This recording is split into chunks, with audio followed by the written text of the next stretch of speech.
The only people who don't want to disclose the truth are people with something to hide. GBI to help investigate Kentucky man's shooting. Not much is known about the death of a Kentucky man found late last Thursday on Hayes Road outside of Carnesville. According to Franklin County Sheriff Stevie Thomas, the body of 32-year-old Keith Ratliff of Frankfort, Key, was found at 5:45 p.m. Thursday.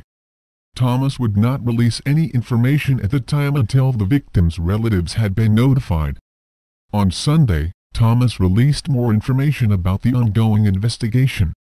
He said officers are working it as a homicide until evidence and an autopsy prove otherwise. "We received a call about a possible EOA," Thomas said Sunday.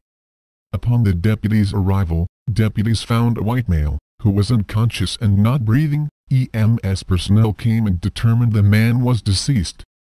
Investigators, Thomas said, determined Ratliff had died of a single gunshot to the head, and that his body had been there for some time.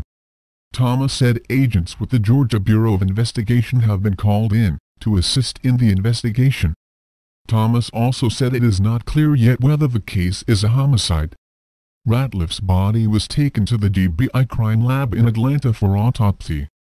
Manager of FPSRussia found murdered. The radio and media at large isn't mentioning the exact details, however this is a very important thing. FPSRussia is a driving force in the pro-gun movement concerning youth.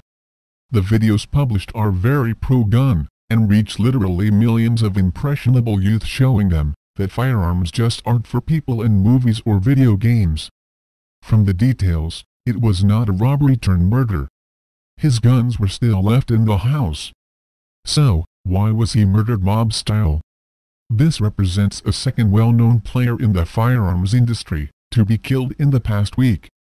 Only a few days ago, John Novsk was killed in a somewhat mysterious car crash. Interestingly enough, one of FPSRussia's recent videos featured him tied to a chair, held hostage and about to be shot. What bothers me most about this stuff is that since the Sandy Hook shootings, many major media players have come out and publicly called for the death of those who support guns.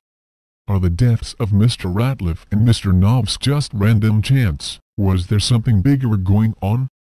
Our own government isn't opposed to killing innocent people to promote gun control, so maybe we shouldn't consider things like this odd. If there's a blue pill and a red pill, and the blue pill is half the price of the red pill and works just as well, why not pay half price?